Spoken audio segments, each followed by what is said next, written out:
Hello everyone, welcome to the Lightning Ball channel. If you haven't yet subscribed to my channel, please do so and activate the notification bell. Your support fuels my continued efforts. In our previous episode, we discussed the newly formed 12 Guardian Lords of the Monster Federation, and how Rimuru, subsequently, earned the title of Chaos Creator. This marked another significant shift in the world's balance of power, following Rimuru's recruitment of the 3 primordial demon beauties. In this video, we delve into the post-war analysis of the defeated Imperial Army and the arrival of Guy and Velzard. Let's get started. Following the end of the victory celebration, Rimuru had prepared gifts for his 2 companions who didn't participate in the ceremony, the Storm Dragon Velzard and Rimuru. For Velzard, it was a specially tailored outfit crafted from various luxurious materials. Rimurus's reward, on the other hand, was giving names to her subordinates, the 4 Dragon Lords: Euros the Inferno Dragon Lord, Zephyrus the Ice Dragon Lord, Notos the Thunder Dragon Lord, and Boreas the Earth Dragon Lord. With this, all the rewards had been distributed. After expressing his gratitude to Velzard and Rimuru once again, Rimuru headed to the level where the Imperial captives were held in the labyrinth, the 70th floor, to discuss the Empire's intelligence and future strategies with them. Rewinding the clock a bit, 3 days had passed since the resurrection, and the Imperial commanders, led by Calgurio, had gradually come to terms with their reality. Having been defeated by the Demon Lord's army and resurrected by Demon Lord himself, they were now gathered to discuss how to live their second chance at life. First, if they chose to submit to the Monster Federation, their lives would be spared, and although they had lost their powers, their daily lives would not be affected. On the other hand, if they opted to flee or requested to return to the Eastern Empire, it was uncertain whether Demon Lord Rimuru would become enraged. Moreover, even if they could return to their homeland, they might only be facing execution. Despite their situation, many still advocated for a direct appeal to Rimuru, requesting permission to return to their homeland. They were not just soldiers, but also sons, husbands, and fathers. They desired to return home, even if a bright future was no longer in sight. Among them, an advisor passionately argued that the defeat was due to the negligence of the Imperial Intelligence Bureau, as the actual battlefield situation was drastically different from the intel provided. If they had known earlier, Emperor Rudra would have strategized accordingly. Others nodded in agreement, criticizing the Intelligence Bureau for grossly underestimating the Monster Federation's strength, attributing the catastrophic defeat to their complacency and negligence. However, as the murmurs of discontent grew louder, Bernie, rank 7th among the Imperial Guardians, poured cold water on the heated officers. He urged them to abandon their delusional dreams, revealing that the Intelligence Bureau had already possessed significant information and that Emperor Rudra had been well aware of the situation. He even suggested that the Empire's defeat was within the Emperor's expectations. Given Bernie's unique position, his words shook the confidence of those present. They questioned why the Emperor would send them to their deaths, and some even accused Bernie of slandering the Emperor. It was then that Calgurio, the commander and the only one who had awakened on the battlefield, grasped the Emperor's intent. The Emperor aimed to induce awakening in those capable by creating a desperate scenario of 1 million deaths in a foreign land. In the Emperor's view, securing even a few awakened pieces was worth the sacrifice of millions, all part of a grander scheme. Bernie further affirmed Calgurio's conclusion, suggesting that even the campaign against the Storm Dragon 300 years ago might have been driven by similar motives. Through this war, the Imperial Army had come to understand that numbers meant nothing in the face of a supremely powerful individual. The gap in strength was starkly apparent. Minutes also had a moment of realization.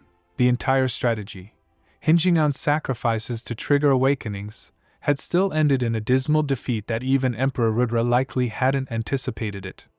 Bernie concurred with Minutes' view, believing that Emperor Rudra intended to use Demon Lord Rimuru as a stepping stone to increase his arsenal of powerful pieces. Unfortunately, a miscalculation of Rimuru's strength led to their downfall. Upon realizing that all the sacrifices were in vain, Bernie let out a bitter laugh. A profound silence enveloped the tent.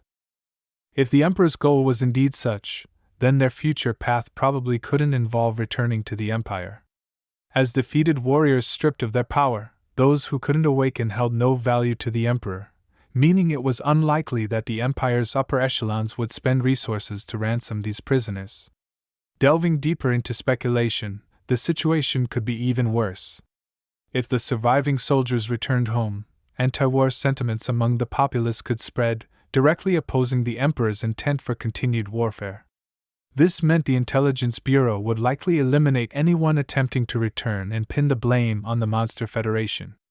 Such a move would stir public desire for revenge, laying the groundwork for future military campaigns. Some of the staff began to break down, expressing disbelief at the thought of annihilating all 700,000 soldiers.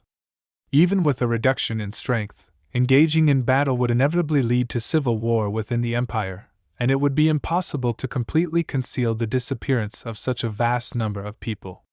However, Bernie calmly told them that while it might seem impossible by common standards, the Empire did indeed possess such monstrous capabilities. The image of a beautiful yet terrifying creature, Velgrind, serving close to the Emperor, flashed before Bernie's eyes. Like many others from another world, Bernie was once an ordinary student who, after arriving in this world, was taken in by Demrata and taught combat skills. Gradually, Bernie grew overconfident, believing himself to be among the world's elite warriors. However, upon meeting the Emperor Rudra, who sat behind the curtain, and encountering Velgrind for the first time, Bernie was instantly subdued by the horrifying aura beneath her beautiful appearance. Following the affirmation of Bernie's qualification as a vessel by the Emperor, who had lent him a portion of his power, Bernie fell into a fearful slumber. When he awoke, he found himself unable to defy the Emperor any longer. The surrounding staff and soldiers finally understood that Velgrind was a being even the top-ranking Imperial Guardians feared. Minutes inhaled deeply, reflecting on his military career, dreaming of the Empire's world domination, only to realize that it was all a prearranged game by others. From the beginning, they were never meant to play a significant part in this game. Calgurio and Minutes exchanged looks, sighing as if waking from a dream. The option to return to the Empire had been eliminated, and their fates were now entirely in the hands of Demon Lord Rimuru. Returning to the present, Rimuru met with Calgurio and others, gaining insights into all the intelligence just discussed. Furthermore, Calgurio, representing the group, expressed a desire to temporarily reside in Rimuru's nation. Contemplating the hopeful faces before him, Rimuru pondered their situation. From the outset, the resurrection of the soldiers was to avoid leaving a negative impression of Rimuru's slaughtering millions. Since sending them back to the Empire could also tarnish Monster Federation's reputation, Rimuru decided it was best to fully commit to this act of goodwill. Given that the labyrinth structures had been damaged during the war, it seemed fitting to let them stay and rebuild, earning their keep by working for the Monster Federation. Thus, the Imperial Army, tasked with reconstruction, remained within the Monster Federation. The second point of discussion was information about the Empire's higher-ups. According to Bernie and Gadra, noteworthy figures in the Empire included the Marshal and the single-digit ranking Imperial Guardians. These single-digit ranks referred to individuals who had awakened and acquired ultimate skills. Besides Bernie and Jiwoo, who had attacked Rimuru and ranked 7th and 9th respectively, there were 7 others. Unfortunately, even Bernie, a single-digit member himself, did not know their true identities. He only knew that Tatsuya Kondo, the head of the Intelligence Bureau, and Damrata, who had issued orders to Bernie and Jiwoo, were likely among them. It's important to note that only the top 6 members of the Imperial Guardians had seen Emperor Rudra's true face. The latter 3, including Bernie and Jiwoo, were even unaware of the identities of the top 6. These included the Imperial Guardians leader and deputy leader, as well as 4 powerhouses known as the 4 Horsemen. Upon learning that the Empire's Marshal was none other than the Storm Dragon Veldora's sister, the Scorched Dragon Velgrind, everyone realized the gravity of the situation. Velgrind's might was beyond comparison with the single-digit Imperial Guardians. Even Primordial White Testarossa, one of the mightiest primordial demons, admitted her inability to defeat Velgrind. Testarossa explained that it wasn't a matter of strength, but rather the fact that they were facing a nigh-immortal true dragon.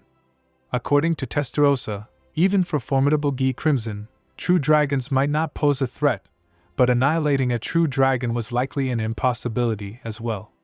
TenSura's grave expression underscored the point that true dragons, as spiritual life forms, transcended even the typical standards of immortality. True dragons could resurrect themselves under any circumstances. So, Guy Crimson has refrained from acting against the Empire. Without absolute certainty, I think we too should avoid rash actions.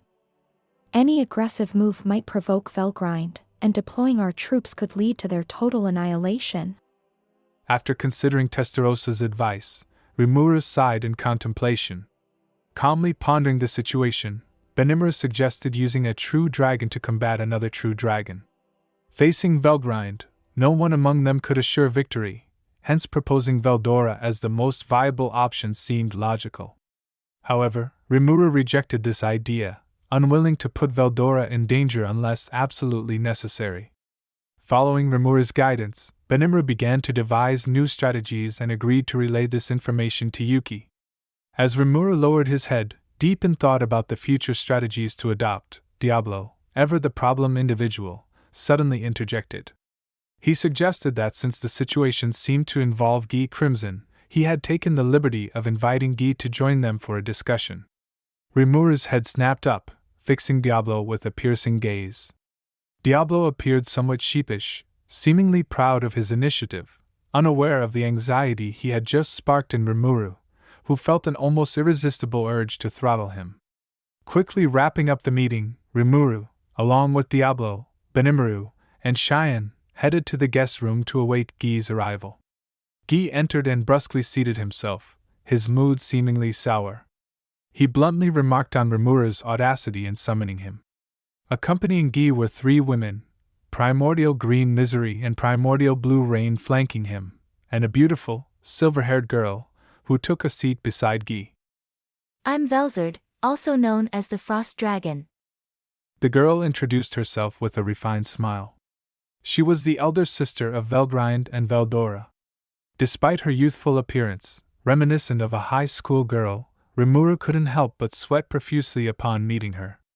Even he had failed to detect the aura of a true dragon from Velzard until she introduced herself, a testament to her remarkable power control.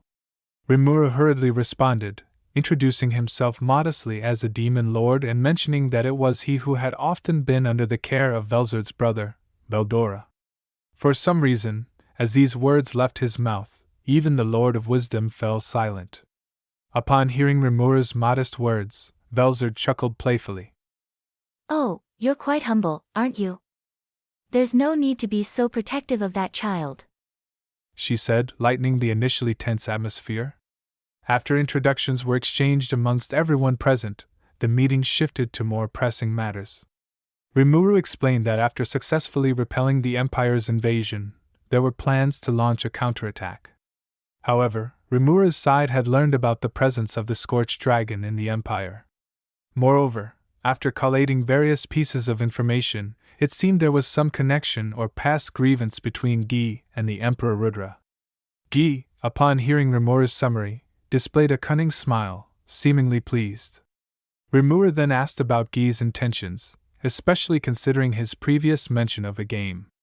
Guy's expression turned serious as he began to elucidate. He explained that he had made an agreement with Rudra. The world was their chessboard, with magic beings and humans as their pawns. Guy represented the magic beings while Rudra represented a portion of humanity. The ultimate goal of their game was to conquer the world using their respective pawns, without the chess masters themselves taking direct action. This meant that even Rimuru was one of the pawns in Guy's grand scheme. Guy's acknowledgement of Rudra as his rival also implied that Rudra was a formidable force capable of matching Guy's strength. The formidable Rudra and Scorched Dragon Velgrind posed an overwhelming challenge for Rimuru, who realized his side stood little chance of victory. As Rimuru pondered the absurdity of being unwittingly roped into such a seemingly unwinnable game, Guy gave him a mischievous look. Rimuru's sense of danger immediately went on high alert, anticipating trouble as he saw a sly smile form on Guy's lips. Before Guy could even speak, Rimuru gestured a refusal. Ignoring Rimuru's resistance, Guy, as expected, requested Rimuru to thwart Rudra's plans. Rimuru wouldn't need to defeat Rudra directly. Rather, the task was to disrupt Rudra's pawns and ensure Guy's victory in their grand game. Guy stood up from his chair, walked behind Rimuru, and casually began massaging his shoulders. Rimuru, feeling exasperated, questioned what benefit there was for him in all this. Guy, grinning wickedly, pointed out that Rimuru's actions had disrupted the balance in the world under his control. This struck a nerve with Rimuru, who realized that he had indeed significantly weakened Guy's forces and upset the equilibrium among the primordial demons. At that moment, Rimuru relinquished his opposition and agreed to Guy's request. Guy then explained that although it was his request, Rimuru's involvement wasn't coincidental. He hoped Rimuru would continue the war and destroy the Empire. Guy returned to his seat, elegantly sipping his tea. Rimuru understood Guy's intention, to use Rimuru's force to eliminate Rudra's carefully amassed pawns, forcing Rudra to concede defeat. Guy nodded in agreement. This was the essence of their millennia-long conflict. Following Veldanava's death, Guy had also been continuously increasing his pawns, including instigating conflicts among those who proclaimed themselves demon lords, all to acquire awakened pawns like Rudra did. Yet, for years, not even the demon lords knew Guy's true intentions. Guy admitted that annihilating the Imperial army was the right move. Despite Rudra's efforts, no new awakened pawns had emerged, and Rimuru was the first to push Rudra to such limits. Rimuru realized that Guy wanted him to attack the Empire personally since everyone understood that ordinary armies were of no use. The only way was to lead Monster Federation's strongest in a direct challenge. Benimaru was taken aback by the development, finding it unacceptable for Rimuru-sama to engage in battle personally. However, Rimuru suggested first coordinating with Yuki to devise a plan, with Benimaru overseeing Rimuru's protection. Benimaru confidently agreed, vowing to protect and follow Rimuru to the death. Meanwhile, Guy nonchalantly continued to enjoy his cake, seemingly disinterested in the unfolding events. As the meeting appeared to conclude, Rimuru calmly started gathering intelligence for the offensive. Thus, to counterattack the Empire, Rimuru's side decided to deploy a small team to infiltrate and engage in battle again. However, Guy seemed to have sensed something from the events at the victory ceremony.